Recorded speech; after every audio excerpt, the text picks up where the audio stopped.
Hello, my name is Nathan Marshall, and I'll be talking about episode 3 of A Path Appears.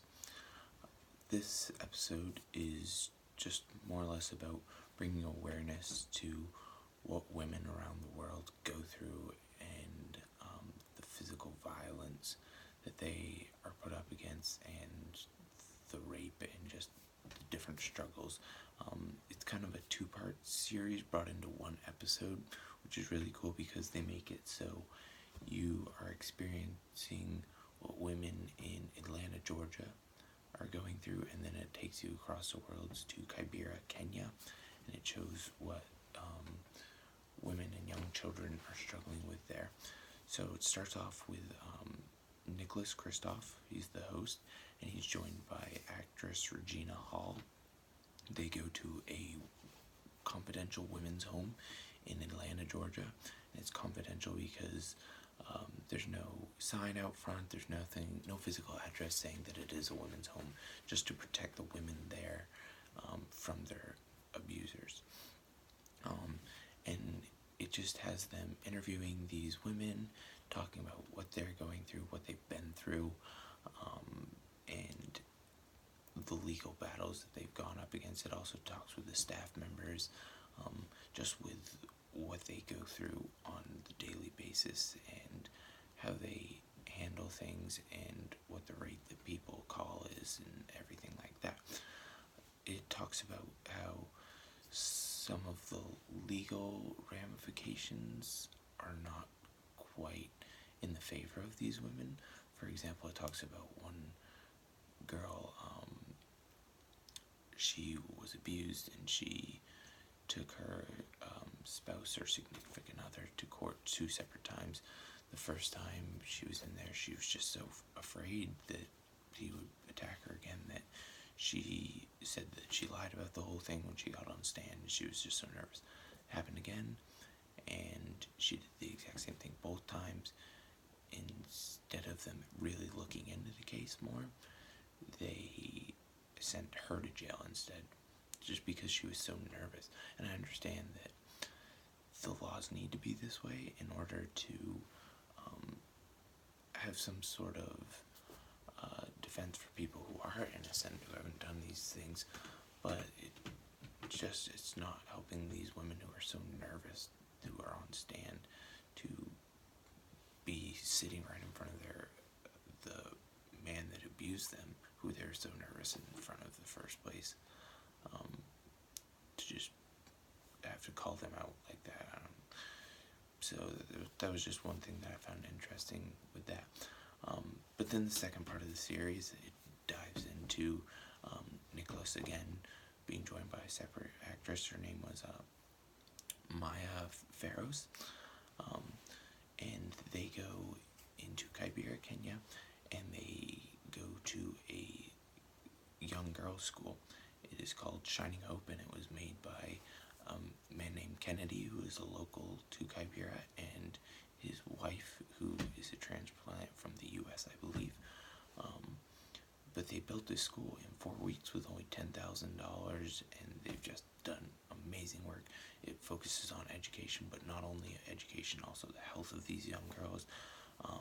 It specializes in taking these girls who are basically like they are the bottom rungs. They live in the slum of Kibera, and they just have no hope. A lot of them were raped, and they just don't have any family, and they educate these girls to give them hope for the future. But it talks about a couple cases where one girl was being raped, and they tracked her down, they brought her in, they were helping her out, and she was being raped by her grandfather. So they tracked him down, they took him to court. It was a long process. But then there was another issue with a girl who was being raped, and she was, I believe, 3 or 4 years old, and they brought her in, same thing. Took them a little while to find the person who was being accused of raping them, and then they found out that it was a 12-year-old boy.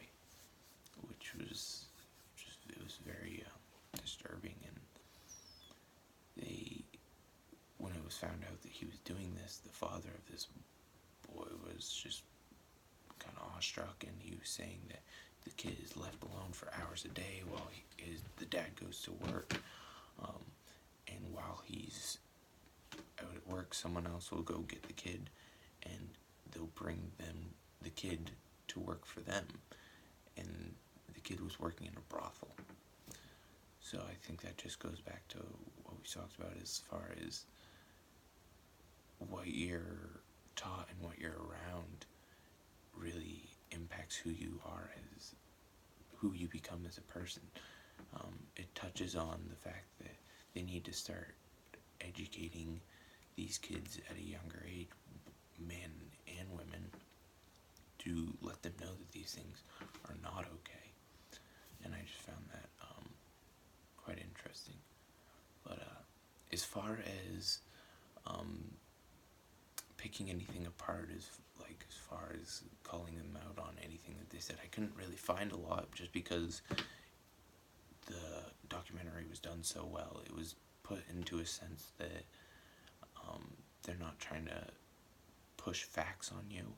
It's more of you just going into these areas, and they're talking to these women firsthand, and these people who own this or who run this school and these different centers, just talking about their lives and what they go through. So it's just kind of eye-opening to people, and they're really just, their general audience is everyone, just showing everyone what these women go through, and just trying to get people to be able to help and open their hearts to these women. And I just think that they did a really good job. However, there was a couple things that Nick said in the beginning. One thing he said that was between the year 2000 and 2006, there was he said there was 3,200 U.S. soldiers that died in Afghanistan and Iraq, and he said that there was during that same time period, there was 6 times, or 3 times as many, as many women killed by domestic violence. So I went back to try and find some information on that. It was a little hard, but I went on a casualties website, and I actually found that there was 3,300 soldiers killed over that time span in Afghanistan and Iraq. And then I found that on average 3 women a day die of domestic violence, and I couldn't really find anything saying how many women died each year, but doing the math, it equals up to about 6,500, give or take. So instead of 3 times as many, it was twice as many. So it was a little bit off there. Then the other thing that he says is that, I believe he says that every 6 hours one woman is killed, when in fact I look back and it's actually 6 women are killed every hour throughout the world, rather than just the U.S. So those were the only 2